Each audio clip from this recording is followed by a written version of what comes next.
নমস্কার। রাজ্যের টেট শিক্ষকরা মানে টেট পরীক্ষা দিয়ে যারা শিক্ষকতায় এসছেন কিংবা এসটিজিটি পরীক্ষা দিয়ে যারা শিক্ষকতায় এসছেন বা এসটিপিজিটিতে যারা পরীক্ষা দিয়ে শিক্ষকতায় এসছেন তাদের চাকুরির প্রথম দিন থেকে নিয়মিতকরণের কথা রয়েছে, বলতে পারেন বিধি রয়েছে, কিংবা প্রশাসনিক দিক থেকে যে আইন কানুন মেনে প্রশাসন পরিচালিত হয় সেদিক থেকে শিক্ষা অধিকার 2009 অনুসারে তারা চাকরির প্রথম দিন থেকে নিয়মিতকরণের সুযোগ পাবেন, এটা প্রত্যাশিত। কিন্তু অপ্রত্যাশিত হলো এই যে বাম আমল থেকে 2015 সালে যখন টেট বোর্ড হলো, তারপর 2016 সাল থেকে যারা শিক্ষকতা এলেন ঠিক তারাও কিন্তু ফিক্সড পেতে চাকরিতে যোগদান করেছেন এবং শিক্ষকতার চাকরি করছেন। এতটুকু সব কিছু ঠিকঠাক থাকলেও আরও কিছু প্রশ্ন সেখানে দেখা দিয়েছে। প্রথমত, যারা টেট 1-এ যারা উত্তীর্ণ হয়েছেন পরবর্তী ধাপে তারা টেট 2 পরীক্ষা দিয়ে আবার শিক্ষকতা এসছেন। আবার কেউ আছেন এসটিজিটিতে পরবর্তী ধাপে পরীক্ষা দিয়েছেন, আবার এসটিজিটিতে শিক্ষকতায় যোগদান করেছেন, কেউ এসটিপিজিটিতে করেছেন। এখন প্রশ্ন হলো, তারা রাজ্য সরকারের শিক্ষা দপ্তরের অধীনে বারবার পরীক্ষা দিচ্ছেন এবং অবশ্যই এনওসি নিয়ে তারা তাদের মতন করে পরীক্ষা দিয়ে দপ্তর কর্তার অনুমতি সাপেক্ষে পরবর্তী ধাপের পরবর্তী স্তরের বা উচ্চ স্তরের সেখানে সেখানে শিক্ষকতা শুরু করেছেন। তাহলে স্বাভাবিকভাবে যদি বলা যায় তাদের সার্ভিস বুক যথারীতি রয়েছে এবং চাকুরির ধারাবাহিকতা চাকুরির প্রথম দিন যোগদান থেকে থাকার কথা, এটাই নিয়ম এবং বা বিধি। সেদিক থেকে বিচার করলে এ রাজ্যের টেট শিক্ষকদের মধ্যে একটা অংশ বঞ্চিত হয়েছেন।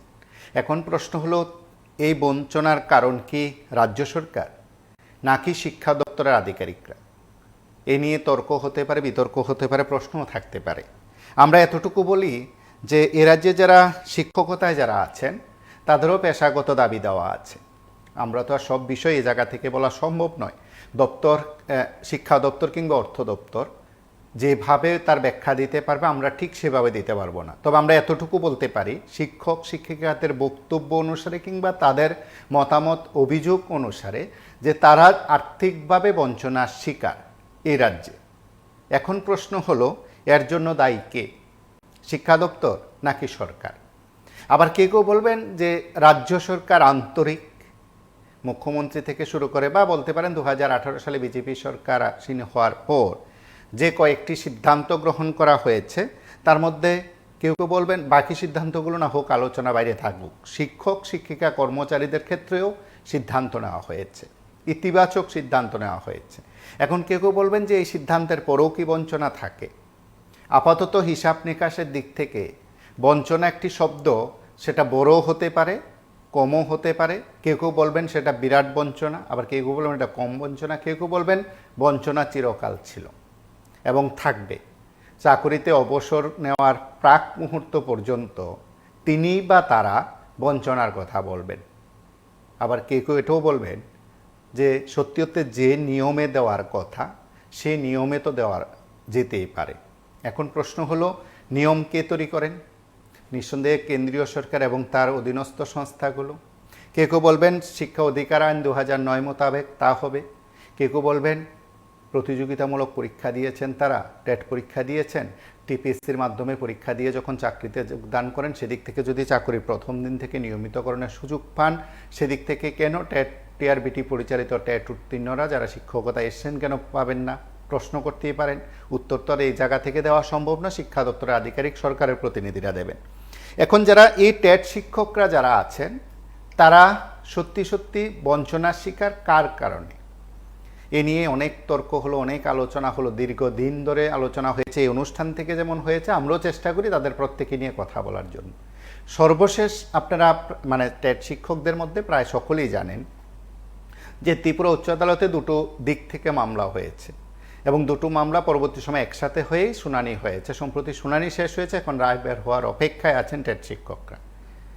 সেদিক থেকে চাকুরির প্রথম দিন থেকে নিয়মিতকরণের সুযোগ পাবেন কিনা টেট শিক্ষকরা বা এসটিজিটি এসটিপিজিটিরা, সেটা যেমন একদিকে বিষয় কিংবা প্রশ্ন, তার পাশাপাশি এটাও প্রশ্ন সত্যি কি রায় বের হবে, সরকারি বা কোন পথে যাবে। এতটুকু যখন চর্চার মধ্যে রয়েছে ঠিক তখন শিক্ষা দপ্তরের তরফে অধিকর্তা স্বাক্ষরিত মেমো কিংবা নোটিফিকেশন বা শিক্ষকদের কাছে চিঠি পৌঁছে গেছে। সেখানে বলা হচ্ছে যে আপাতত আপনারা একটু ধৈর্য ধরুন, তারপর আমরা মানে শিক্ষা দপ্তর নিঃসন্দেহে সরকারের অংশ, তারা দেখছেন কিভাবে তাদের বঞ্চনা দূর করা যায়। এই চিঠি বেশ কয়েকজন হাতে পেয়েছেন, তার মধ্যে একটা অংশ এই চিঠি সংবাদ মাধ্যমকে পাঠিয়েছে এবং শিক্ষা দপ্তরে পদস্থ আধিকারিকরা তা স্বীকার করে নিয়েছেন যে হ্যাঁ, এটা সত্য ঘটনা।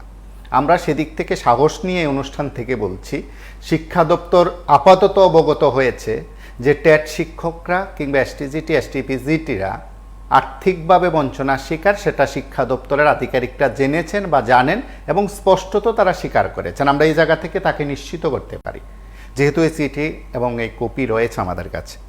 এখন প্রশ্ন হলো, যারা শিক্ষক শিক্ষিকারা এই অনুষ্ঠান শুনছেন তারা তো নিঃসন্দেহে বলবেন, তার পাশাপাশি রাজ্যের যারা এই পেশায় যারা আসতে চান তাদের মধ্যেও কেউ কেউ সেদিক থেকে ব্যাখ্যা করতে পারেন, বলতে পারেন।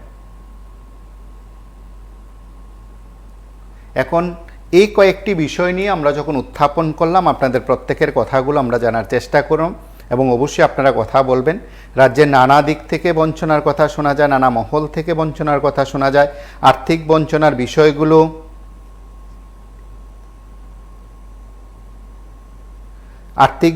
বিষয়গুলো যেভাবে উঠে এসছে, সেদিক থেকে বোধ হয় খুব গুরুত্বপূর্ণ বিষয় হলো এই সময়ের মধ্যে সত্যি অর্থে টেট শিক্ষকদের আর্থিক বঞ্চনা কিংবা তাদের দাবি দেওয়া পূরণ হবে কিনা।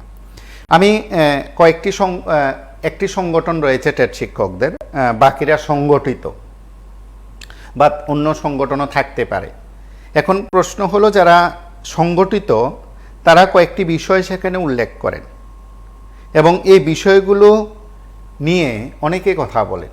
আমরা সেদিক থেকে ব্যাখ্যা করতে চাই বা বলতে চাই, বলা ঠিক হবে এটা বিশ্বাস করি যে সকলের কথাগুলো বোধহয় বলা খুব দরকার। সেদিক থেকে টেট শিক্ষকদের কথাগুলো খুব গুরুত্বপূর্ণ। আমরা যারা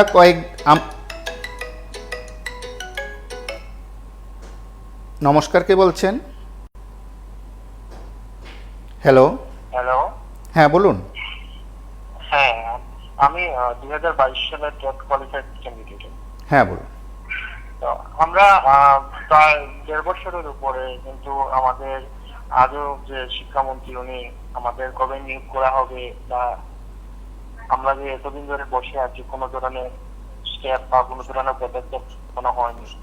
বিগত বছর বা বিগত দিনে তাকালে দেখা যায় যে টেট ক্যান্ডিডেটরা যখনই পাস করেছে তারা একটা সময় পর নিয়ে নিচ্ছে, কিন্তু আমাদের 1.5 বছর হতে গেল কিন্তু আমাদের কোনো নিয়োগ নেই। আপনাদের চ্যানেলের মাধ্যমে এটাই আমার বক্তব্য, যাতে দয়া করে মুখ্যমন্ত্রী তথা শিক্ষামন্ত্রী যদি আমাদেরকে শীঘ্রই নিয়োগ করেন। PB24 কে স্পেশালি ধন্যবাদ আমাদের এই বিষয়টিকে বারবার তুলে ধরার জন্য। Thank you.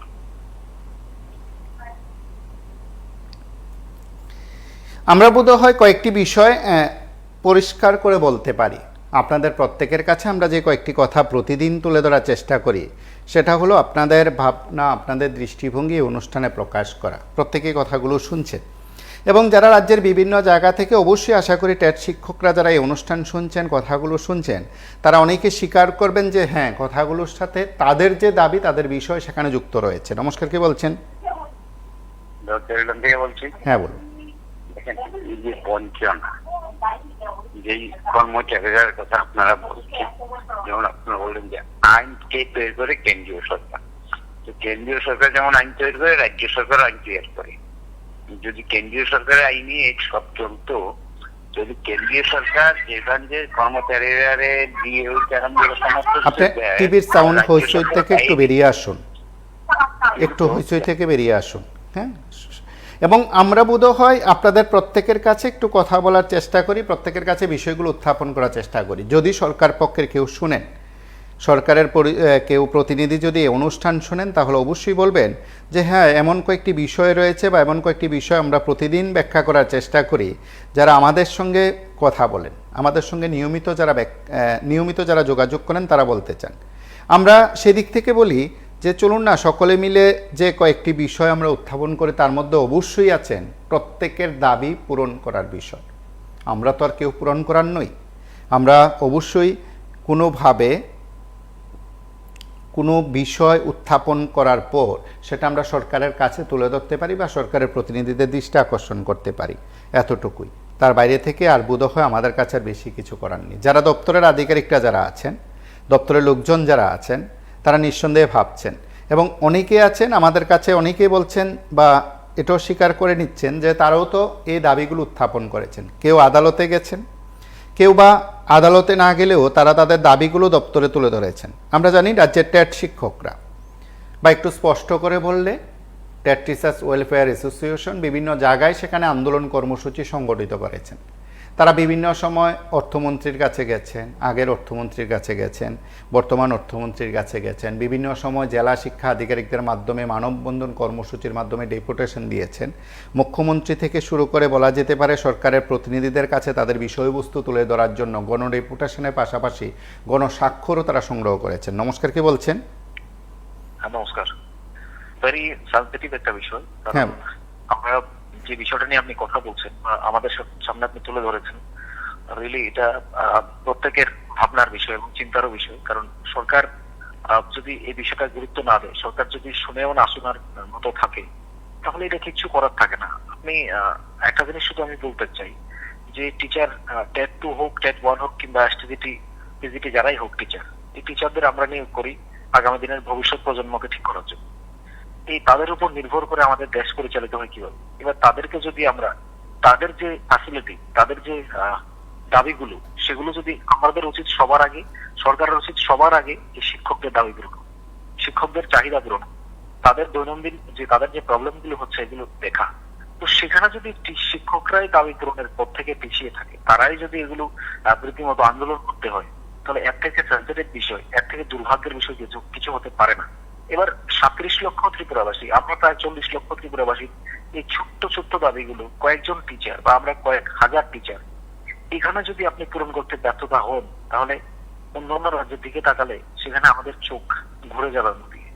তাহলে আমরা এখানে থেকে আমরা যদি এখনো সরকারের কাছে দাবি জানাতে হয় যে আমাদের এই দাবিগুলো আপনারা পূরণ করুন, রাস্তায় আন্দোলন করবে, টিচারদের সেন্সিটিভ বিষয়গুলো, এই সরকার আসবে, সরকার যাবে, একবার আমরা বাম সরকারের কাছে আবেদন করব, তারপর বিজেপি সরকারের কাছে। তো এইভাবে যদি দিনের পর দিন চলে যায়, আমাদের এই শিক্ষক লাইফে বা আমরা যারা টিচার আছি, এই টিচারের যে বিষয়গুলো এইভাবে যদি আপনাদের তুলে ধরতে হয় প্রতিদিন, এবং আমরা যদি রাস্তায় আন্দোলন করতে হয়, আমরা যদি কারোর মাধ্যমে সরকারের কাছে জানাতে হয়, তাহলে এর থেকে দুর্ভাগ্যের বিষয় কি হতে পারে? টিচারদের আগে এই দাবিগুলো সুন্দরভাবে পূরণ করা উচিত, সবচেয়ে ফ্যাসিলিটি দেওয়া উচিত। কারণ আগামী দিনে যে দেশের নির্ভর করবে কার উপর? এই ছোট্ট ছোট্ট মানুষগুলোকে, ছোট ছোট বাচ্চাগুলোকে তৈরি করে পাঠাতে হয় সারা দেশের কাজে, বিভিন্ন কাজে, বা আপনার পরিবারের কাজে। প্রত্যেকে আমরা শিক্ষা দীক্ষা নিয়েই বড় হই। তাহলে এভাবে যদি হয় তাহলে কি হবে? ভালো থাকবে। হ্যালো,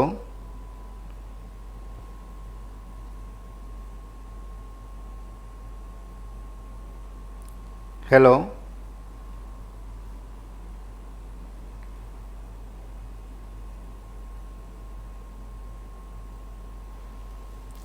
নমস্কার, কে বলছেন?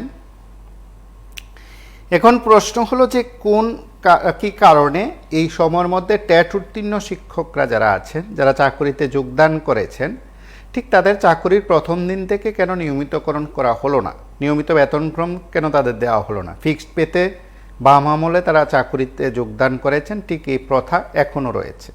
এখন যারা আমাদের সঙ্গে যারা নিয়মিত থাকেন, নিয়মিত কথাগুলো শুনতে চান, নিয়মিত বিষয়গুলোর উপর আলোচনা করতে চান, তাদের মধ্যে অনেকে বলবেন যেহেতু ত্রিপুরা উচ্চ আদালতে এ সংক্রান্ত একটি মামলা হয়েছে এবং এই মামলার প্রেক্ষিতে বলা যায় বা মামলার স্বাভাবিক নিয়মে বলা যায় প্রত্যেকে সেখানে প্রত্যাশায় রয়েছেন। কেউ বলবেন যে এটাই স্বাভাবিক এবং তারা এই বিষয়গুলো উল্লেখ করেছেন, বিভিন্ন সময় আলোচনা করেছেন, সংবাদ মাধ্যমের কাছে বিষয়গুলো তারা তুলে ধরেছেন। এবং যারা আমাদের সঙ্গে যারা নিয়মিত যোগাযোগ করেন, নিয়মিত থাকেন, তারাও আমাদের সাথে এই কথাগুলো বলেন, খুব প্রচারের আলোয় তারা বিষয়গুলো নিয়ে যেতে চান যে ট্যাট উত্তীর্ণদের বোধ হয় বিষয়গুলো নিয়ে খুব চর্চা করা দরকার, আলোচনা করা দরকার। এবং আমরা এটাও বিশ্বাস করি যারা আমাদের সঙ্গে নিয়মিত থাকেন, নিয়মিত কথাগুলো বলেন, নিয়মিত বিষয়গুলো নিয়ে চর্চা করেন, তাদের মধ্যে অনেকেই আছেন পেশাগত দিক থেকে শুধু নয়, আইনগত দিক থেকেও তার ব্যাখ্যা করেন। নমস্কার, কে বলছেন? হ্যালো। হ্যালো, হ্যাঁ বলুন। হ্যাঁ, আমি একজন টেট কোয়ালিফাইড 2022। তো আমাদের যে বিষয়টা যে টেট শিক্ষকদের আশা, টেট শিক্ষকরা সবসময় বঞ্চনার শিকার হচ্ছে, যেটার অংশ মাত্র আমরাও 2022-এ কোয়ালিফাইড করে এখন 2024 প্রায় 2 বছরের মতো হয়ে যাচ্ছে, আমরাও সেম বঞ্চনার শিকার। যারা পাস করে চাকরি করছে তারাও রেগুলার পেতে পারছে না, অর্থাৎ টিপিএসসির মাধ্যমে যে এক্সাম গুলি হচ্ছে ওটাও লিখিত পরীক্ষা, আমাদেরও অনেকটা টাফ এক্সাম ক্র্যাক করে পাস করে যারা চাকরি পায় তারাও কিন্তু ওই রেগুলার পেতে পায় না, ফিক্সড পেতে জব করতে হয়। তাহলে একটা শিক্ষা ব্যবস্থায় যদি এত স্ট্রাগল করতে হয় তাহলে কিভাবে শিক্ষার উন্নতি হবে, শিক্ষকরা বা কিভাবে ঠিকভাবে শিক্ষা প্রদান করবে স্টুডেন্টদের? যে শিক্ষা ব্যবস্থায় স্টুডেন্টরা রাস্তায় নামতে হয় আর টিচাররাও চাকরির জন্য রাস্তায় নামতে হয়, তাহলে তো কিভাবে হবে? এই দিকে সরকারের একটা সুনজর দেওয়া দরকার, যাতে শিক্ষা ব্যবস্থাটা উন্নত হয়, যাতে স্টুডেন্টরাও রাস্তায় না নামতে হয়, টিচাররাও রাস্তায় না নামতে হয়, যারা ভবিষ্যতে টিচার হবে তারাও রাস্তায় না নামতে হয়। এটাই আমার কথা, সরকার যাতে এই ব্যাপারে একটু সুদৃষ্টি দেয়, যাতে কেউই রাস্তায় না নামতে হয় আর শিক্ষা ব্যবস্থাটা সুন্দরভাবে চলতে পারে সামনের দিকে। আমরা আপনাদের প্রত্যেকের কাছে যে প্রতিদিন কয়েকটি বিষয় উত্থাপন করি, প্রতিদিন যে কয়েকটি বিষয় নিয়ে আলোচনা করি, তার মধ্যে অবশ্যই প্রত্যেকের অধিকার, প্রত্যেকের কথা, প্রত্যেকের দাবি। এখন প্রশ্ন হলো যে সত্যি সত্যি সেগুলো নিয়ে যারা ভাবেন, যাদের কাছে ভাবা দরকার, যারা আমাদের সঙ্গে নিয়মিত যারা থাকেন, নিয়মিত যারা কথা বলেন, নিয়মিত বিষয়গুলো যারা উত্থাপন করেন, সেদিক থেকে অনেকেই বলবেন যে হ্যাঁ, এই বিষয়গুলো বোধহয় খুব চর্চিত বিষয়। নমস্কার, কে বলছেন? নমস্কার, আগরতলা থেকে বলছি। হ্যাঁ, বলুন। দেখুন, আসলে এখন ত্রিপুরা রাজ্যে যা চলছে, জানি না ভারতবর্ষের অন্য রাজ্যগুলি এতে ভালো যদি থাকে তবে আমি মনে করবো তাদের সৌভাগ্য। এই সরকারের আমলে রাস্তা থেকে শুরু করে বিদ্যুৎ, পানীয় জল, শিক্ষক, ছাত্রদের সমস্যা, মানে সব কিছু নিয়ে আন্দোলন করতে হচ্ছে। গতদিনে দেখলাম ছাত্রদের উপরে আক্রমণ করছে, যে কি কারণে তারা আন্দোলন করছে। এই যে একটা অবস্থা, অথচ ভারতবর্ষের প্রধানমন্ত্রী রাশিয়াতে গিয়ে বলছে যে ভারতবর্ষের সাংঘাতিক অবস্থা। হ্যাঁ, ভারতবর্ষ আগামী এই দিনে এত উন্নতি হবে যে আমার মনে হয় বেকাররা উপোস থেকে মারা যেতে পারে এই উন্নতির কারণে। কারণ গল্প করছেন উনি, আমার কাছে আজকে উনার ভাষণটা শুনলাম, গল্প মনে হচ্ছে, উনি আনন্দ করছেন। একটা ব্যাপারে দেখলাম রাহুল গান্ধী মণিপুর গেছেন, প্রধানমন্ত্রী রাশিয়া গেছেন। প্রধানমন্ত্রী 1 বছরের মধ্যে মণিপুর যেতে পারেননি, বিভিন্ন সমস্যা, দাঙ্গা, এই সব কারণে। উনি আসলে তার উদ্দেশ্য বিদেশগুলি ভ্রমণ করা, ইচ্ছা মতো দেখে আসা, এই সুযোগটা ঠিকই এবার নিয়ে পেলেন। এইবার দেশের মানুষের কি হোক আর না হোক, আমরা তো দেখছি কি হচ্ছে, কি উপকার আমরা পাচ্ছি। বেকার থেকে শুরু করে সব দিক থেকে বেশি বঞ্চিত বিজেপি সরকারের আমলে। এরা দেখাতে পারবে, আমি বলে দিয়েছি আরো 5 বছর আগে, যে অফিস যে বাড়িগুলি, স্কুলগুলি হয়েছে, এগুলি একবার রঙও দিতে পারবে না ওরা। ওদের যে সরকার চালানোর যে কায়দা, ওরা সরকারি অর্থ বিভিন্ন ভাবে লুটপাট করে থাকে। এটাই আমার বক্তব্য। নমস্কার। এবং এটাও তো একটা ঘটনা, যারা আমাদের এই অনুষ্ঠান দেখছেন, কথাগুলো শুনছেন, যারা আমাদের সঙ্গে নিয়মিত যারা থাকেন, নিয়মিত বিষয়গুলো উত্থাপন করেন, তারা আরও অনেকে আছেন এবং বিভিন্ন জায়গায় বারবার এই কথাগুলোই শোনা যায়, বারবার এই বিষয়গুলো সেখানে উত্থাপন করা হয়। যারা সংশ্লিষ্ট বিষয়গুলো নিয়ে কথা বলেন, শিক্ষক শিক্ষিকারা যারা আমাদের সঙ্গে কথা বলেন, তারাও সেই কথাগুলো, সেই দাবিগুলো উত্থাপন করেন। আমরা সংবাদ মাধ্যমের প্রতিনিধিরা বারবার বিষয়গুলো উত্থাপন করেছি। সেদিক থেকে বলতে পারেন 2015 সালের পর 2016 সাল থেকে চাকরির যাত্রা শুরু হলো টেটে। যারা সেই বছর চাকরি পেয়েছেন সংখ্যাটা খুব সম্ভবত 481 বা তার কাছাকাছি। তাদের মধ্যে বিরাট অংশই টেট 1 থেকে টেট 2-এ গেছেন এবং তারপর তারা আবার শিক্ষকতা যোগ দিয়েছেন।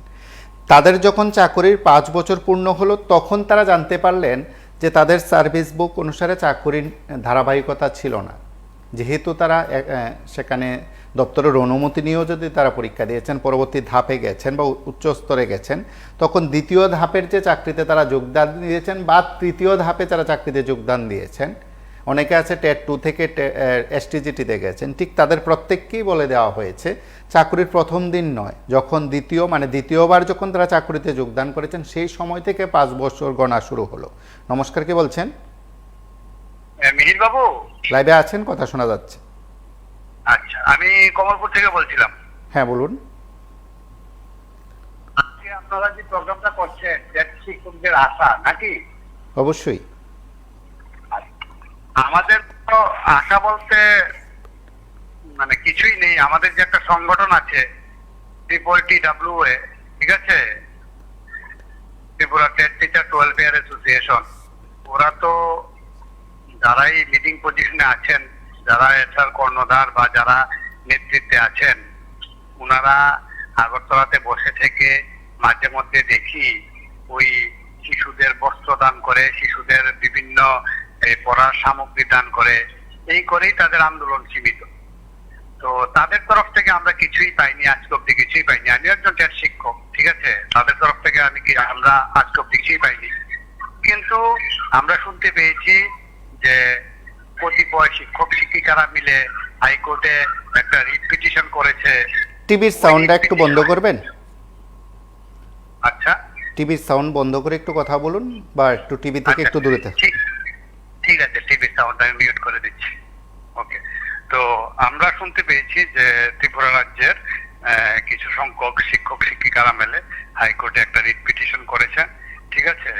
ওই রিট পিটিশনটা নাকি ফাইনাল হিয়ারিং হয়ে গেছে, জাজমেন্ট এখনো হয়নি। জাজমেন্ট মানে খুব শীঘ্রই জাজমেন্ট বেরোবে।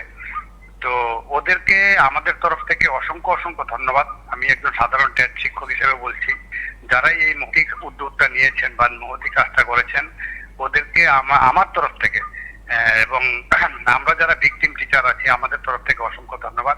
কিন্তু ত্রিপুরা রাজ্যের যে একটা টেট সংগঠন আছে, যেটা এফিলিয়েটেড যে একটা টেট সংগঠন TTWA, Tripura TET teachers welfare association, ওদেরকে ধিক্কার জানাই। কেননা ওরা সরকারের তল্পি বাহক হয়ে কাজ করে। আজকে অব্দি ওরা আমাদের মানে শিক্ষক শিক্ষিকাদের পক্ষে কোনো আন্দোলন নেই, কোনো কেস নেই, কিচ্ছু নেই।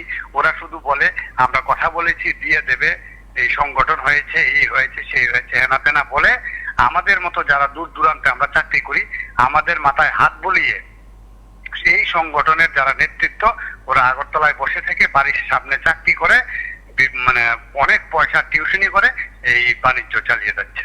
তো আমাদের আশা যে বা যারাই এই একটা কেস করেছে, রিট পিটিশন করেছে, ওদেরকে অসংখ্য অসংখ্য ধন্যবাদ। জানি না জাজমেন্ট কি হবে, কিন্তু ওরা ওদের জীবনের ঝুঁকি নিয়ে এবং বিভিন্ন বিষয় বিবেচনা করে ওরা যে এগিয়েছে, ওদেরকে আমাদের তরফ থেকে অসংখ্য ধন্যবাদ যারা এই রিট পিটিশনটা করেছে। আর আমি লাস্টে এটাই বলতে চাই যে সরকারের বিরুদ্ধে সরকার যদি মানে ইচ্ছুক হয়, সরকারের যদি সদিচ্ছা থাকে, তাহলে আমরা আমাদের এই মানে ওই প্রথম দিন থেকে আমাদের যে বঞ্চনা করা হচ্ছে সেই বঞ্চনা দূর করা সম্ভব। আদারওয়াইজ সরকার যদি না চায়, তাহলে যতই জাজমেন্ট বেরোক না কেন আমাদের পক্ষে মানে কোনো কিছু আশা আমরা করতে পারি না। আমরা এতটুকু বিশ্বাস করি আদালতের রায় কী হবে সেটা এই জায়গা থেকে আগাম বলা সম্ভব নয়, কারোর পক্ষেই বলা সম্ভব নয়। যারা সরকারের মুখাপেক্ষী হয়েছেন, সরকারের দ্বারস্থ হয়েছেন, তাদের মধ্যে একটা বিরাট অংশ বরাবরই চেয়েছেন যে সরকার সেদিক থেকে সিদ্ধান্ত নেবে। আপাতত হয়তো এই বিশ্বাস থাকতে পারে অনেকের মধ্যে বা মতানৈক্য থাকতে পারে যে 2018 সালের আগে সরকার যেভাবে চলছিল, 2018 সালের পর সরকার ঠিক অন্তত সেইভাবে চলেনি কর্মচারী শিক্ষকদের বিষয়গুলোর নিরিখে। কেউ বলবেন যে অন্তত ডেট শিক্ষকদের ক্ষেত্রে তো তাই হলো। আমরা বারবার বলি যে ফিক্সড পেতে চাকরির বিষয়টি না হোক এক ধারায় চলেছে, বাকি যে কয়েকটি ক্ষেত্র ছিল সেদিক থেকে হয়তো পরিবর্তন এসছে। নিখুঁতভাবে তো আর কর্মচারীদের স্বার্থ সংশ্লিষ্ট বিষয়গুলো এ জায়গা থেকে বলা সম্ভব নয়, তারা কেউ স্বীকার করবেন, কেউ স্বীকার করবেন না। এখন প্রশ্ন হলো সরকার যদি আন্তরিকভাবে এই উদ্যোগ গ্রহণ করত, তাহলে হয়তো এই সময়ের মধ্যে টেট শিক্ষকদের যে প্রশ্নগুলো ছিল বা অভিযোগ ছিল, তাদের তরফে যে অভিমত ছিল, কেউ আদালতে যারা গেছেন, যারাই গেছেন, তারাও সেখানে আদালতে যাওয়ার কথা ছিল না, বা তারা আদালতে যেতেন না যদি সরকার সঠিকভাবে কাজটা করতো। তার পাশাপাশি হয়তো সেদিক থেকে বলা যে 5 বছর চাকরি করার পর ফিক্সড পে থেকে নিয়মিত বেতন করে রেগুলার পে স্কেল দেওয়া হবে, এটা তো ঠিক দীর্ঘদিনের একটি নিয়ম কিংবা রেওয়াজ বলতে চান। নিয়ম কতটা জানি না, তো রেওয়াজ বলা যেতে পারে। নমস্কার, কে বলছেন? হ্যালো, নমস্কার। লাইভে আছেন? কথা শোনা যাচ্ছে। লাইভে আছে তো না? আপনি আছেন, কথা শোনা যাচ্ছে, বলুন। তো অনেকদিন ধরে দেখছি খবরে যে বিভিন্ন জায়গায় শিক্ষকের বদলি। তো এটাকে নিয়ে আমি একটু বলতে চাই, ত্রিপুরা রাজ্যে যদি শিক্ষকের বদলি নীতি, যে ট্রান্সফার পলিসিটা, এটা যদি একটু নজর দেয় সরকার, তাহলে একটু শিক্ষা ব্যবস্থাটা একটু সুন্দর হবে। আর এখন বর্তমানে যারা টেট শিক্ষকদের যে নিয়োগ হচ্ছে না, এটাও যদি অতি দ্রুত নিয়োগ করে তাহলে শিক্ষকের সমস্যা একটু দূর হবে আমার মনে হয়। নমস্কার। নমস্কার, কে বলছেন?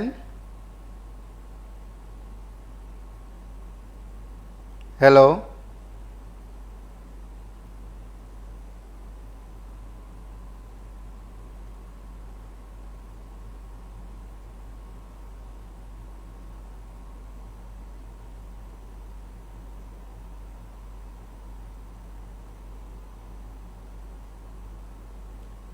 নমস্কার, কে বলছেন? হ্যালো, টেস্ট শিক্ষকের যে বঞ্চনা আপনারা বললেন, এবং আমরাও আমরা দেখছিলাম 2016 সালে যখন টেটে প্রথম চাকরি শুরু হইল, তখন বছরে 2 বার টেট নিত। কিন্তু তখন 2017-তে মাননীয় বিপ্লব দেব ত্রিপুরাতে এসে একটা বিজ্ঞপ্তি দিল, এবং সাথে ছিল আরেকজন প্রভারী, যে আমরা যখন ক্ষমতায় আসব ফিস নামে কোনো চাকরি থাকবে না, সমস্ত চাকরি যা হবে রেগুলারের মাধ্যমে, এবং নো পে যারা আছে প্রত্যেককে আমরা রেগুলার করা হবে। সেই কইরা প্রতিশ্রুতি দিয়া ক্ষমতায় আসলো। আসার পরে মানুষের লোভে শুরু হইল বঞ্চনা। আমরা এই যে টেট শিক্ষক যারা, তারা বিএড কইরা, তারা টেট দেওয়ার যোগ্যতা অর্জন করে, কারো সুপারিশে না, কারো যোগ্যতা অর্জন কইরা চাকরি পাইল, তারপর তারা ফিসে চাকরি করতে হয় 5 বছর। আর এদিকে যাগুলো আগে বছরে 2 বার টেট নিত, এখন 2023-এ একবারও টেট নিল না, এবং 2024-এর প্রায় 7 মাস অতিক্রম চলছে, কিন্তু এখনো টেটের কোনো চিন্তাধারা করলো না সরকার। ত্রিপুরার বেকারের যে অবস্থা যা হবে, এই সরকার যতদিন আসছে আর কি, ত্রিপুরার বেকাররা এই বঞ্চনাতে থাকবে, কর্মচারীরা এই বঞ্চনাতে থাকবে। আর কর্মচারীরও একটু আছে, কারণ কর্মচারী আমরা দেখছিলাম বেশি লোভের আশায় বেশি দিয়ে পাইব, কর্মচারীর বেতন ডাবল হইব। সেই ভুলকি যখন তারা দিল, তখন তাদের ভুলকি আর সহ্য করতে পারলো না, তারা আবার ক্ষমতায় আনলো। আইন না আজকে এই লড়াদশ হইল। কর্মচারীরা ভাব দিল যে আমরা রেগুলার স্কেলে যারা ফিস্টে চাকরি করে, আমরা আগে দেখছি যারা নিয়ে প্রথম চাকরি পাইতে এইটার থেকে আরেকটাতে গেলে পরে ওই চাকরির মেয়েদের থেকে ওই তারারে রেগুলার করতো। যে এখন কি করলো, এইটারে পরিবর্তন করলো না, আরেকটাতে গেলে পরে তুমি ওইটাতে যেদিন থেকে কর্মসংস্থান আরম্ভ হচ্ছে ওই দিন থেকে 5 বছর পূর্ণ হয়েছে। এটা কর্মচারীরা একটা বিচারিতা ভাব করলো এই রাজ্য সরকার। তো আগামী দিন যদি এই কর্মচারীরা সেই ভাবনাটা ভাবে, তখন ওই সঠিক হইব এই সরকারের প্রতি, কারণ এই সরকারটা বঞ্চনার সরকার। একটুটুকু বসা। নমস্কার, কে বলছেন? হ্যালো, নমস্কার, কে বলছেন? হ্যাঁ নমস্কার, আমি প্রথমে আপনাদের PB24-কে একটু সাউন্ড। অসংখ্য ধন্যবাদ জানাই, কারণ আমি একটা শ্রাদ্ধ অনুষ্ঠানে আছি। যদিও আমার কথাটা স্পষ্ট শোনা যাচ্ছে তো? হ্যাঁ বলুন। হ্যালো, আমি প্রথমে আপনাদেরকে অসংখ্য ধন্যবাদ জানাই, কারণ কেন প্রতিনিয়ত আপনারা ত্রিপুরা রাজ্যের সার্বিক দিক দিয়ে যেভাবে মানুষকে দিক দেখাচ্ছেন, এই দিকের জন্য আপনাদেরকে অসংখ্য ধন্যবাদ। তো আজকে টেট শিক্ষকদের যে আশা নিয়ে আপনারা একটা অনুষ্ঠান করছেন, আমি এখানে আপনাদের অনুষ্ঠানে সংগ্রহিত হয়েছি। বিষয়টা মূলত দেখুন, প্রত্যেক দিন যখন আমরা আমাদের সকাল থেকে রাত্রে ঘুমাই সকালে উঠি, একটাই নজর দেখি যে প্রত্যেকটা বিদ্যালয়ের মধ্যে শিক্ষকের অভাব। রাস্তার মধ্যে স্টুডেন্ট বসে যায়, ছাত্রছাত্রীরা বসে যায়, শিক্ষক বদলি, শিক্ষকের অভাব প্রতিনিয়ত এটা দেখা যাচ্ছে। তো এই মতো অবস্থায় ত্রিপুরা রাজ্যের শিক্ষা ব্যবস্থা আমরা ধরে নিতে পারি জিরু, কারণ বিদ্যালয়ের একটা অংশ আছে এখানে জিরু হয়ে আছে। তারপর সরকারি স্কুলগুলিকে প্রতিনিয়ত আস্তে আস্তে শিক্ষা দপ্তর এবং সরকার দুজন মিলে তারা তুলে দিতে চাইছে। শিক্ষা ব্যবস্থাটাকে পুরোপুরি একদম প্রাইভেটাইজেশনের দিকে নিয়ে যাচ্ছে। তো আমি আপনাদের মাধ্যমে একটাই আমি আবেদন করব, ত্রিপুরা রাজ্যের শিক্ষামন্ত্রী যিনি আছেন বর্তমানে প্রধানমন্ত্রী মুখ্যমন্ত্রী, তো আমি ওনাদেরকে বলবো শিক্ষক নিয়োগ করুন। কারণ কেন, শিক্ষক সমাজের মেরুদণ্ড, সমাজ গড়ার কারিগর। স্কুলে ছাত্ররা যায় শিক্ষা গ্রহণ করতে, কিন্তু স্কুলের মধ্যে শিক্ষকের অভাব। আবার এমতো অবস্থায় যদি শিক্ষক স্কুল থেকে অন্য জায়গায় নিয়ে যায়, তাহলে ছাত্ররা রাস্তায় বসবে না কোথায় বসবে? ছাত্ররা রাস্তায় বসলে তাদের দাবি নিয়ে যদি রাস্তায় বসে, তাতেও অসুবিধা আপনাদের। নেতাদের নিয়ে, পাড়ার নেতাদের নিয়ে ধমকি উঠিয়ে দিচ্ছেন। এটা কোন রাজ্যে বসবাস করছি আমরা? অন্যদিকে টেট কোয়ালিফাই হয়ে বসে আছে, অথচ তাদের নিয়োগ নেই। শিক্ষা দপ্তরের হাতে অনেক হাজার হাজার পোস্ট। শিক্ষা দপ্তরের এত পয়সা, এত টাকা বছর বছর যে বাজেটে আসে, কোথায় যায়? ত্রিপুরা রাজ্যের মানুষ এটা জানতে চায় আপনাদের মাধ্যমে। কিন্তু এই যে পরিস্থিতি চলছে, এটা খুব করুণ অবস্থা। গোটা ভারতে দেখছে আমাদের ত্রিপুরাটাকে। আগে চিনত না, এখন চিনছে। মুখ্যমন্ত্রীকে গতকাল কিডনি ট্রান্সফার করে অনেক ধরনের ফুলের তোড়া পেয়েছেন, সুনাম অর্জন করেছেন। আমিও সমর্থিত করি ওই কাজটার জন্য। কিন্তু তারপরও শিক্ষা দিক দিয়ে একটু নজর দেওয়া প্রয়োজন। যারা টেট কোয়ালিফাই করে বসে আছে 2 বছর ধরে, তাদেরকে নিয়োগের কোনো চিন্তা ভাবনাই নাই সরকার এবং ডিপার্টমেন্ট। এটা মানুষ দেখছে, জনসাধারণ দেখছে, অভিভাবকরা দেখছে। তাদের স্কুলের সন্তানরা স্কুলে যাচ্ছে, শুধু মিড ডে মিল খেয়ে বাড়িতে চলে আসছে। এই মতো অবস্থায় ত্রিপুরা রাজ্যের মধ্যে চলতে পারে না। আগামী দিন খুব কঠিন অবস্থায় হবে এই সরকারের ক্ষেত্রে। কারণ কেন, ভোট আসছে, মানুষ জবাব দেবে ভোট বাক্সের মধ্যে। আপনাদের কাছে একটাই আবেদন, শিক্ষা ব্যবস্থাটাকে উন্নত করুন এবং স্বাস্থ্য ব্যবস্থাটাকে উন্নত করুন। এটাই চাই মানুষ। খাওয়া দাওয়া, বাসস্থান সবকিছু আপনারা করে দিয়েছেন, বলেছেন আপনারা এই গুড সার্টিফিকেট দেন বিভিন্ন। নমস্কার, কে বলছেন? হ্যালো, নমস্কার, কে বলছেন? নমস্কার, দক্ষিণ ত্রিপুরা থেকে বলছি। হ্যাঁ বলুন। এক টিচাররা যখন 2016 সাল থেকে নিয়োগ করছে, আপনি খুব সুন্দরভাবেই বলেছেন। শুরু থেকে আপনি টিপিএসসির মাধ্যমে যে পরীক্ষাগুলি হয়, তারা শুরু থেকে রেগুলার স্কেল দেওয়া হয়। যেমন গত কিছুদিন আগে পঞ্চায়েত অফিসার, পিএ বা এগ্রি অফিসার যা নিয়োগ করেছে সবগুলি রেগুলার স্কেল। একমাত্র টেস্ট টিচাররা শুধু স্থির বেতনে চাকরি করছে। তারা স্থির বেতনে দূর দূরান্তে চাকরি করছে। তারা কিভাবে ছাত্রছাত্রীদের ভালোভাবে শিক্ষাদান করবে? তাদের বেতনও বা কত? আর ত্রিপুরা রাজ্যের টেস্ট টিচার ওয়েলফেয়ার অ্যাসোসিয়েশন নামে একটা সংগঠন আছে। ওই সংগঠনের একটা লোক আছে, ওনাকে আমি বাজেভাবে বলতে পারি, তার নাম হচ্ছে অজয় পাল। ওই অজয় পাল সরকারের দাবি করে, তার কারণেই আজকে এই অবস্থা। তিনি এবং তার স্ত্রী আগরতলা শহরেই পোস্টিং এ আছেন। তারা নিজের স্বামীর স্ত্রীটা ভালো করে দেখছেন, অন্যদেরকে কিছু দেখছেন না। একটু একজন বলেছেন, ওই দেখি সামাজিক কাজে গিয়ে স্টুডেন্টকে খাতা বিলি করছেন, পেন্সিল বিলি করছেন। উনি দেখছেন যে অনেক কিছু করছেন, আসলে কিছুই না। উনারা সরকারের দাবিদারি করছেন। শুরু থেকে বলছেন যে শিক্ষকদের আপনার রেগুলার পে কতদিন পর্যন্ত হলো? 2016 সাল থেকে আজকে 2024 সাল হলো। এই 8 বছরে কোথাও তো একবারও কোনো রেগুলার হলো না। সবাই স্থির বেতনে 5 বছরের পরে রেগুলার হচ্ছে, 5 বছরের পরে অনেকের ঠিকভাবে হচ্ছে না। নমস্কার। নমস্কার, কে বলছেন? হ্যালো,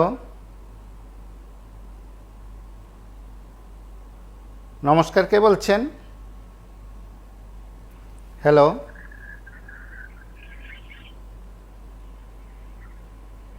হ্যালো, কুমারকে বলছিলাম। হ্যাঁ বলুন। হ্যালো। উত্তীর্ণদের বলছিলেন, দেখুন তারা যারা উত্তীর্ণ হয়েছে ওনারা তো সবার উপরে আইনগতভাবে শিক্ষাগতভাবে দক্ষতা হবে। আমি বলবো দেখুন যেভাবে চ্যানেলগুলো বন্ধ করা হচ্ছে, হ্যাটাস করা হয়ে যাচ্ছে, দেশে উত্তর জেলায় 183টা বিদ্যুৎ বিদ্যালয় ক্লোজ করা হবে। সরকারি পরিষেবাকে প্রদান করার জন্য বিভিন্ন প্রকল্প চালু করে, দুয়ারে রেশন, দুয়ারে অমুক তমুক এরকম আছে। আমাদের রাজ্যের শিক্ষাটাকে শুধু পঙ্গু করে দিচ্ছে। আর কিছুটা আমার ব্যক্তিগত ধারণা বেসরকারীকরণের উদ্দেশ্যে এগুলি চলছে। কারণ একজন শিক্ষকের যদি মনে করুন প্রত্যন্ত এলাকায় আমার মতে না শিক্ষা তো মানে প্রচুর কি বলবো বাজারে শিক্ষাতে এলাকা হোক না, প্রত্যন্ত এলাকায় ওই ছাত্র হয় না, ছাত্রের অজুহাতে বিদ্যালয়গুলো বন্ধ করে দেওয়া হচ্ছে। বেসরকারীকরণের উদ্দেশ্যে এগুলি চলছে। বেসরকারি মানে কি বলবো মানে পরিকল্পিত ভাবে ভালো করে বোঝাশোনা করেই এগুলি চলছে। এছাড়া একটা বলবো দেখুন, যদি শিক্ষা দপ্তর বা রাজ্য সরকার বা কেন্দ্রীয় শিক্ষা দপ্তর যদি চাকরি দেওয়ার উদ্দেশ্য না থাকে এরকম উত্তীর্ণ হয়ে গেলে বা যোগ্যতা থেকে উত্তীর্ণ হয়ে যায় তখন কিন্তু আর ঘুম আসে না। দিন রাত 24 ঘন্টা কেন এগুলি চলে ওনাদের মাথায়। কোন স্কুল মানে ফিউচার নিয়ে ভাবতে থাকে, কত টাকা স্যালারি হবে, কবে বিয়ে মিলবে, কবে রেগুলার হবে, এসব ভাবতে থাকে। না পেলে কিন্তু অনেকে অনেক মানে কাজকর্ম করে বা অনেক মানে বিভিন্ন রকমের রুজি রোজগার ধান্দায় চলে যায়। যদি এরকম ইচ্ছা না থাকে তাহলে তো শিক্ষা দপ্তর বা কেন্দ্রীয় সরকার যদি এটার মধ্যে কোনো আইনগত কোনো ব্যবস্থা থাকে তাহলে আমি বলবো যে শিক্ষাকে যদি বেসরকারীকরণের উদ্দেশ্য থাকে তাহলে আমি বলবো সরকারি শিক্ষক অনেক বেসরকারি সংস্থা থেকে বিএড করে আসছে, তো সরকারি অনুমোদন আছে। সরকারি কর্মচারী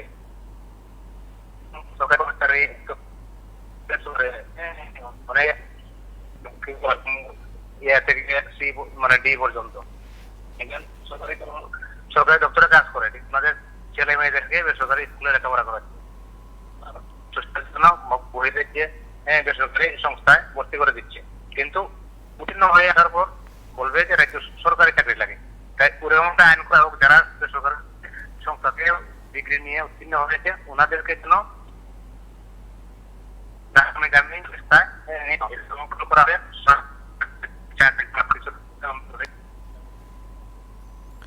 নমস্কার, কে বলছেন? হ্যালো, নমস্কার, কে বলছেন? বলছিলাম টেট শিক্ষকদের আশা খুব বড়।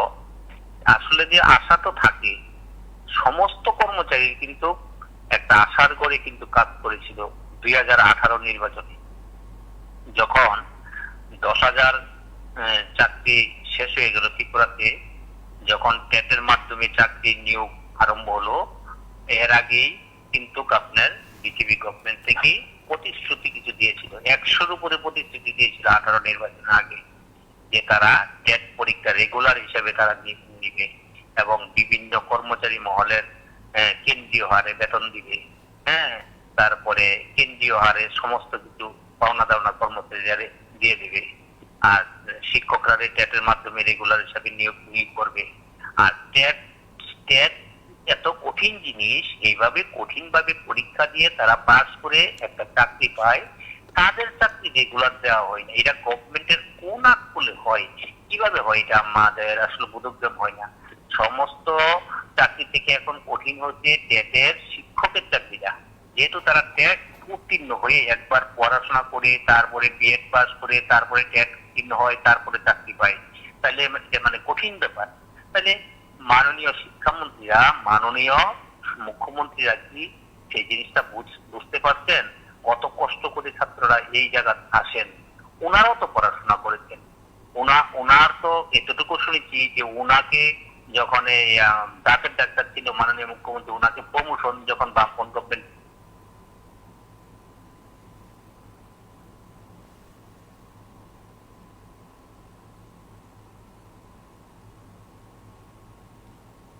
নমস্কার, কে বলছেন? নমস্কার। হ্যাঁ বলুন। নমস্কার, আমি প্রশান্ত দেবনাথ বলছি শিবগাই মোহনপুর থেকে। হ্যাঁ বলুন। বলছিলাম আপনাদের যে আজকের লাইনটা সেটা আপনারা লিখেছিলেন টেট শিক্ষকদের আশা। তো আমি একজন শিক্ষক হিসেবে বলছি যে বর্তমানে টেট শিক্ষক যারা নিয়োগ পাচ্ছে বা আগামী দিন পাবে বা যারা ফিক্সড পেতে চাকরি পেয়েছে, তো তাদের যদি কথা আমি বলতে চাই তাহলে বলতে হয় যে অনেক শিক্ষকরা আছেন যারা আমাদের এই পশ্চিম ত্রিপুরা জেলা থেকে অনেক দূর দূরান্তে চাকরি করছেন। তার কেউ আছেন নর্থ ত্রিপুরাতে চাকরি করছেন, কেউ সাউথ ত্রিপুরাতে চাকরি করছেন, তো কেউ চোরাইবাড়ি সাবরুম থেকে যদি শুরু করি ওদিকে চাকরি করছেন, কেউ ইউজিটি কেউ জিটিতে। কিন্তু যারা ফিক্সড পেতে চাকরি করছে তারা যদি আজকের এই টপিকে আমি ধরি যে টেট শিক্ষকদের আশা, আর সে আশা কথাটার যদি আমি বিপরীত ধরি তাহলে নিরাশা। মানে টেট শিক্ষকরা সত্যিকার অর্থে নিরাশায় দিন যাপন করছে।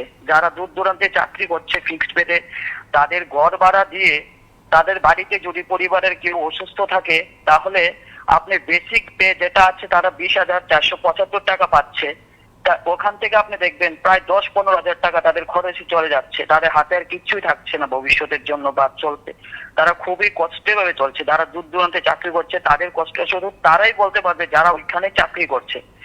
এখানে নেই সুষ্ঠু কোনো নিয়োগ নীতি, সুষ্ঠু কোনো পলিসি যে তাকে ওখান থেকে আবার পশ্চিম ত্রিপুরাতে আনবে, এরকমও কোনো নেই। অনেক টিচাররা আছেন 10 বছর যাবত ওইখানে চাকরি করছেন, অনেক টিচার আছেন তাদের পশ্চিম ত্রিপুরা থেকে ওইখানে একদম 30 বছর 20 বছর ধরে চাকরি করছেন। তো টেট শিক্ষকদের আশা সেটা থাকবেই। তো সরকারের দৃষ্টি এদিকে দেওয়া দরকার যে যারাই বর্তমানে টেট শিক্ষকরা ফিক্সড পেতে নিয়োগ হচ্ছে তাদের ফিক্সড পেটা উঠে সেটা যাতে রেগুলার পোস্টে নিয়োগ করা হয়। কারণ আপনি একটা জিনিস যদি দেখুন, চোরাইবাড়িতে যিনি চাকরি করছেন এই ত্রিপুরা রাজ্যের শিক্ষক, তার পার্শ্ববর্তী রাজ্য আসামে চাকরি করছেন ঠিক চোরাইবাড়ি থেকে কিছু মাত্র কিলোমিটার দূরে। কিন্তু আমরা যদি ধরি যে ডাবল ইঞ্জিনের সরকার কিন্তু দুই জায়গায় চলছে, তাহলে আসাম রাজ্য সরকার যদি যাদের টেট উত্তীর্ণ শিক্ষকরা আছে তারা ত্রিপুরা রাজ্যের যারা টেট উত্তীর্ণ শিক্ষকরা নিয়োগ পাচ্ছে তাদের থেকে কত বেতন পাচ্ছে, অনেক ভালো বেতন পাচ্ছে।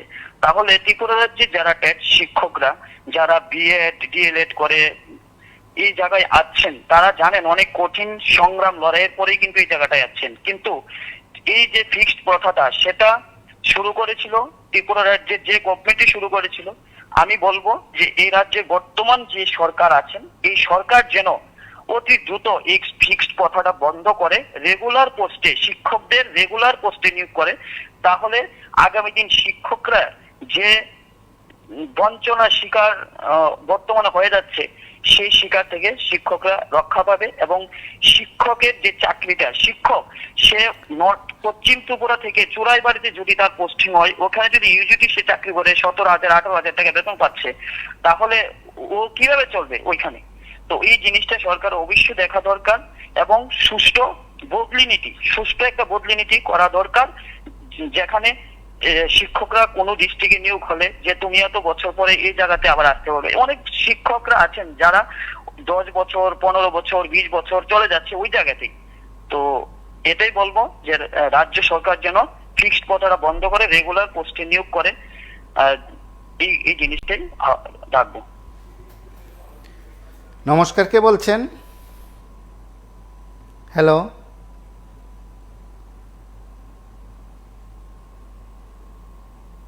নমস্কার, কে বলছেন? অবশ্যই যারা এই রাজ্যের টেট শিক্ষকরাই শুধু নয়, অন্যান্য যারা এই অনুষ্ঠান শুনছেন অবশ্যই রেকর্ড করা বক্তব্যগুলো শুনবেন। আমি কোনোভাবেই বলছি না যে এই সরকারের সময় করা হয়নি, আগের সরকারের সময় করা হয়নি বা তার জন্য বর্তমান সরকার দায়ী বা দপ্তর দায়ী। আমাদের বক্তব্য হচ্ছে, আমাদের প্রশ্ন হচ্ছে যে একটি সিস্টেমের মধ্যে যদি সব কিছু হয়ে থাকে তাহলে এর দায় কে নেবে? নমস্কার, কে বলছেন? দেখো, আমি আগত আপনাকে বলি, দেখুন যত দেরি হবে তত এই শিক্ষকরা যখন পেনশনে যাবে তাদের বেনিফিটটা কিন্তু অনেকটা কমে যাবে।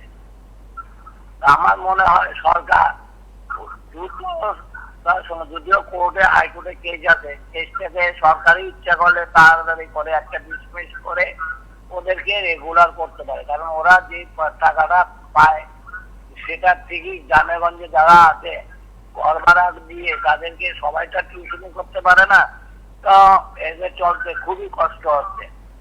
পাশাপাশি আরেকটা জিনিস বলছি, পাশের রাজ্য আসাম, এমন তো বিশ্ব শর্মা মুখ্যমন্ত্রী, উনি শিক্ষক নিয়োগ করছেন রেগুলার হিসাবে। আমাদের রাজ্যে বিজেপি সরকার, আসামেও বিজেপি সরকার, আমাদের রাজ্যে সরকার কেন রেগুলার হিসাবে তাদেরকে নিয়োগ করতে পারছে না? আর যারা উত্তীর্ণ হয়ে আছে টিচার অভাব, তাদেরকে আমার মনে হয় যথাসম্ভব তাদেরকে আর কষ্ট, তাদের অনেক যন্ত্রণা, এটা যাতে তারা ইমিডিয়েট তাদের মানে অফার ছেড়ে তাদেরকে শিক্ষা তাদেরকে পাঠানোর ব্যবস্থা করা হয়। ছাত্রছাত্রীরা রাস্তায় ধর্ণা দিচ্ছে, আন্দোলন করছে, এই জিনিসটা যাতে বন্ধ করা হয়। আমি সরকারের কাছে অনুরোধ করবো আপনারা এইটা দেখুন। আর যারা এই শিক্ষকতার চাকরি করছেন তাদের কিন্তু আগামী দিনে যখন পেনশনে যাবে তাদের কিন্তু অনেকটাই তাদের লস হবে, যত দেরি হবে ততই তাদের লস হবে পেনশনে যখন যাবে। এটা মাথায় রাখতে হবে এবং মাথায় রেখে কাজটা করতে হবে। আমার মনে হয় সরকার দৃঢ়তার সঙ্গে কাজটা করুক, কারণ যে বেকারের সংখ্যা ক্রমশই বাড়তি দিকেই চলছে, তো সেটা যেভাবে কমিয়ে আনা যায় সেটা যাতে সরকার চেষ্টা করে। যদি সরকারের কোনো প্রতিনিধি বা শাসক দলের মন্ত্রী বিধায়করা এই অনুষ্ঠান শুনেন বা কোনোভাবে আপনাদের কাছে এই অনুষ্ঠানের বিষয়বস্তু পৌঁছে যায়, তাহলে অবশ্যই আপনারা মন্ত্রিসভায় কিংবা বলা যেতে পারে সরকারের কাছে বিষয়গুলো উত্থাপন করার ক্ষেত্রে সময় উপযোগী ব্যবস্থা গ্রহণ করবেন। আমার মনে হয় যে একটি ব্যবস্থা এভাবে চলতে শুরু করেছে যে ফিক্সড পেতেই চাকরি এবং সেটাই চলতে থাকবে আগামী কয়েক বছর। নমস্কার, কে বলছেন? নমস্কার। হ্যাঁ বলুন। টিভি24-কে অসংখ্য ধন্যবাদ। আজকের অনুষ্ঠান হলো শিল্পের আশা, কিন্তু এই আশাটা তো আমরা অনেক বছর আগে ছিল। সরকার যদি এই ঐতিহাসিক সিদ্ধান্তটা বাস্তবে যদি রূপায়িত করে তাহলে অসংখ্য ধন্যবাদ এবং সাধুবাদ জানাই সরকারকে। কারণ ভারতের কোন রাজ্যে ফিক্স সিস্টেমটা নেই, শুধুমাত্র ত্রিপুরা রাজ্য হচ্ছে এটা। আর আরেকটা বিষয় হচ্ছে টিচারদের ট্রান্সফার পলিসি খুবই দরকার এই রাজ্যে। কারণ এক শ্রেণী টিচার একটা জায়গার মধ্যে বছর পর বছর একটা জায়গার মধ্যে থাকবে, কিন্তু এটা এক্ষেত্রে শিক্ষার ক্ষেত্রে এটা খুব ভালো লক্ষণ নয়। সুতরাং ট্রান্সফার পলিসির অর্থাৎ শিক্ষকের বদলি নিতে একদম প্রয়োগ করতে একদম জরুরি। আর আরেকটা সরকারের কাছে আমাদের যে উন্নত ব্লক অর্থাৎ এক্সপারেশনাল ব্লকে যে শিক্ষকতায় কাজ করছে বর্তমানে, তাদেরকে যদি আলাদাভাবে অনারিয়াম দিই তাহলে এটা আমাদের রাজ্যের শিক্ষার ক্ষেত্রে একটা ভালো প্রভাব ফেলবে আমি আশা করি। নমস্কার। আমরা আশা করি সেদিক থেকে ফিক্সড পের মতন একটি প্রথা দীর্ঘদিন ধরে চলছে, তার অবলুপ্তি হবে, তা শেষ হবে। চাকরির প্রথম দিন থেকে নিয়মিতকরণ শুরু হবে, কারণ সেটাই প্রত্যাশিত, সেটাই হোক নতুনভাবে দিশা দেখানো সরকারের সিদ্ধান্ত। এবং যা টেট শিক্ষকদের যাদের নিয়ে বক্তব্য, যারা এই সময়ের মধ্যে কেউ আদালতের রায়ের অপেক্ষায় আছেন বা সরকারের মুখাপেক্ষী হয়ে আছেন, দপ্তর কর্তারা বলছেন চলুন একবার সিদ্ধান্ত গ্রহণ করুক সরকার, বা আপনারা যারা আছেন আমরা সকলেই মিলে একবার বলি যে সরকার একটা যুগান্তকারী সিদ্ধান্ত নিক। এই রাজ্যের যারা ফিক্সড পেতে আছেন একদিনে ঘোষণা করে প্রত্যেকে রেগুলার পে স্কেল দেওয়া হোক এবং সেই সিদ্ধান্ত হোক এই রাজ্যের সরকারের তরফে। কারণ ফিক্সড পেতে যদি সেইভাবে হিসাব কষে দেখা হয়, দীর্ঘদিন ধরে সেই প্রক্রিয়া চলতে থাকে এবং চাকরির 5 বছর সেটা বাম আমলের ধারা যেন বর্তমান সরকার বহন করে নিচ্ছে, প্রশ্ন উঠতেই পারে যদি বিগত সরকারের এতই সমালোচনা হয়, তাহলে সেই সরকারের দ্বারা বহন করার ক্ষেত্রে বর্তমান সরকারের কি আপত্তি থাকার কথা নয়? সেগুলো বোধহয় একটু রাজনৈতিক সুরে কথা বলার ব্যাখ্যা থাকবে কারোর কাছে, বা পাল্টা জবাবও থাকবে। তবে আমরা এতটুকু বলি যে সরকার আন্তরিকভাবে গ্রহণ করুক সিদ্ধান্ত, এবং সেদিক থেকে যে সমস্যা কিংবা প্রশ্ন বা অভিযোগ রয়েছে টেট শিক্ষকদের, সেক্ষেত্রে দপ্তর সরকার যৌথভাবে সিদ্ধান্ত গ্রহণ করে, বা সরকার সেখানে সিদ্ধান্ত করে দপ্তরের মাধ্যমে তা প্রয়োগ করুক। কারণ প্রত্যেকেই রাজ্যের নাগরিক, প্রত্যেকেরই সেখানে কথা বলার অধিকার আছে, দাবি নিয়ে তারা কথা বলতে পারেন, দাবি নিয়ে তারা আন্দোলন করতে পারেন, আদালতে যেতে পারেন, সেটা প্রত্যেকের অধিকার। কিন্তু তার পাশাপাশি বোধহয় প্রতিশ্রুতি দেওয়া হয়েছে তাকে একটু স্মরণ করিয়ে দেওয়া। কারণ ফিক্সড পে প্রথা বন্ধ করা হবে কথা দিয়েছিল কারা? বর্তমান সরকারের আসার আগে বিজেপি কথা দিয়েছিল যারা অনিয়মিত তাদের নিয়মিত করা হবে। কথা দেওয়া হয়েছিল আর অনেক বিষয়, যেগুলো ভীষণ ডকুমেন্টসে এখনও রয়েছে, রেকর্ড হিসাবে রয়েছে, এবং যারা এই প্রতিশ্রুতি দিয়েছিলেন তারা এখনও সরকারে আছেন। সেদিক থেকে আপনাদের দায়িত্ব দায়ভার এই অনুষ্ঠান থেকে বলার কোনো সাহস আমাদের নেই, কিংবা বলার ইচ্ছেও নেই, শুধু একটু মনে করিয়ে দেওয়া। যদি আপনি মনে করেন যে হ্যাঁ আপনার মনে পড়েছে, তাহলে নিঃসন্দেহে টেট শিক্ষকদের বিষয়গুলো নিয়ে আমরা পরবর্তী যদি কোনো অনুষ্ঠান করি, তাহলে ওইটাই করতে হবে যে যুগান্তকারী ঐতিহাসিক সিদ্ধান্ত নিল রাজ্য সরকার, চলুন সরকারকে কুর্নিশ জানাই। সেদিক থেকে আজ টেট শিক্ষকরা কীভাবে মূল্যায়ন করবেন সেটা তাদের বিষয়। আজ এই পর্যন্তই। নমস্কার, শুভরাত্রি।